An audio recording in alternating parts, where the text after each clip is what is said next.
It's not an accident that the axiomatic Western individual is someone who was unfairly nailed to a cross and tortured. It's like, yes, right, exactly. So what do you do about that?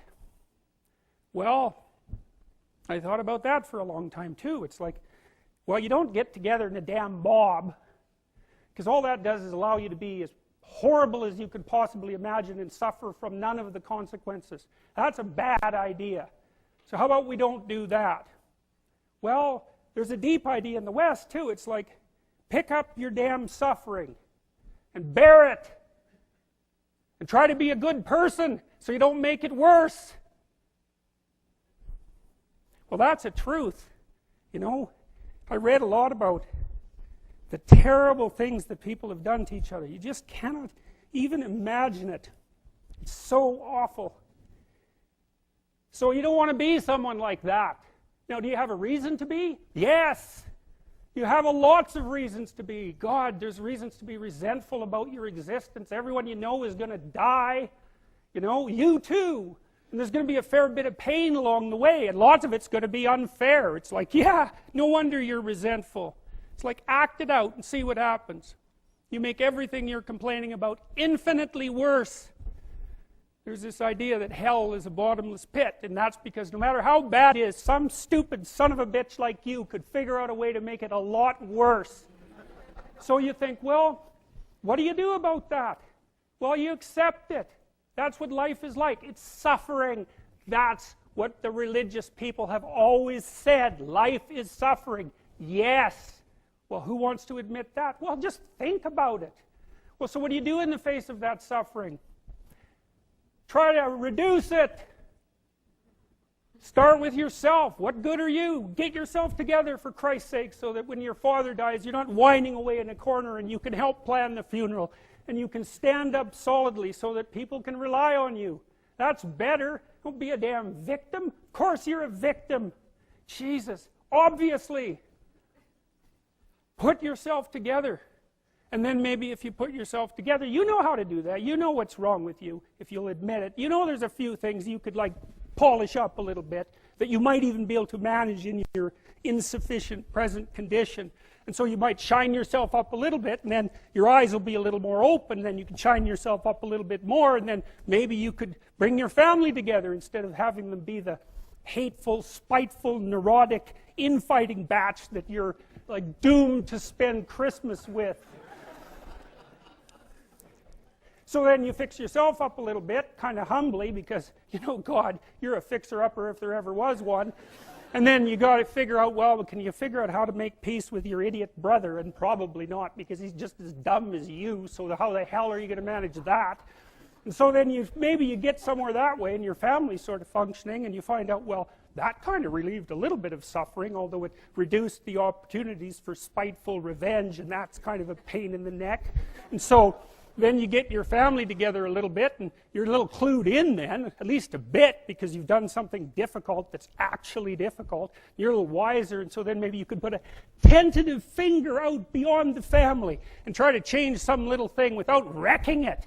It's like, our society is complex, and we teach our students that they could just fix it. It's like, go fix a military helicopter and see how far you get with that. It's like, what are you going to do? You're like a chimp with a wrench. Whack! Oh, look, it's better. It's like, no, it's not better. Things are complicated, and to fix things is really hard. And you have to be like a golden tool to fix things, and you're not. So, and that's the other message of the West. It's like, how do you overcome the suffering of life? And I'm not saying it's only the message of the West. How do you overcome the suffering of life? Is be a better person. That's how you do it. Well, that's hard. It takes responsibility. And I think, you know, if you said to someone, you want to have a meaningful life? Everything you do matters. That's the definition of a meaningful life.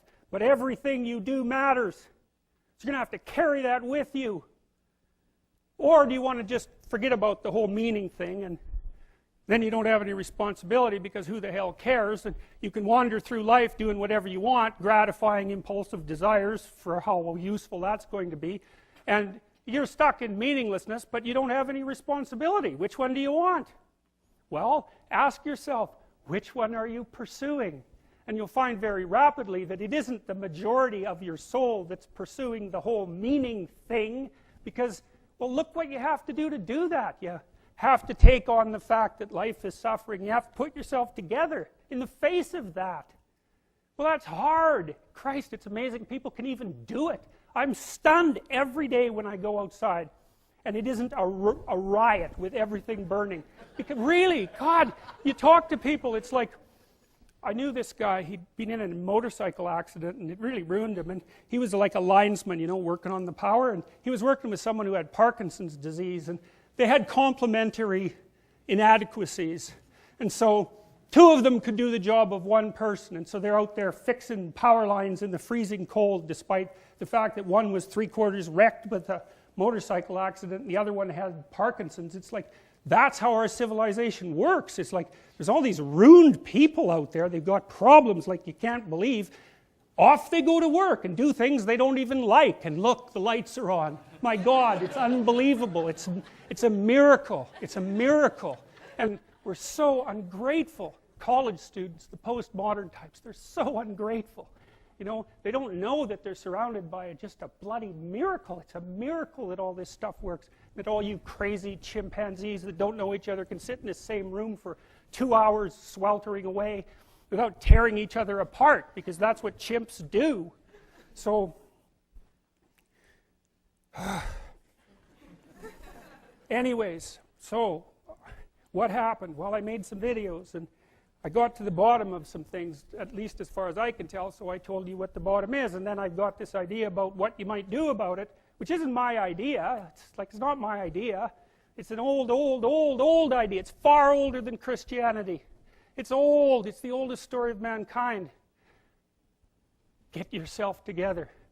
Transcend your suffering. See if you can be some kind of hero. Make the suffering in the world less. Well, that's the way forward, as far as I can tell, if there is any way forward. And that's what's under assault by the postmodernists. So look out, because they know exactly what they're doing, and they know exactly why they're doing it.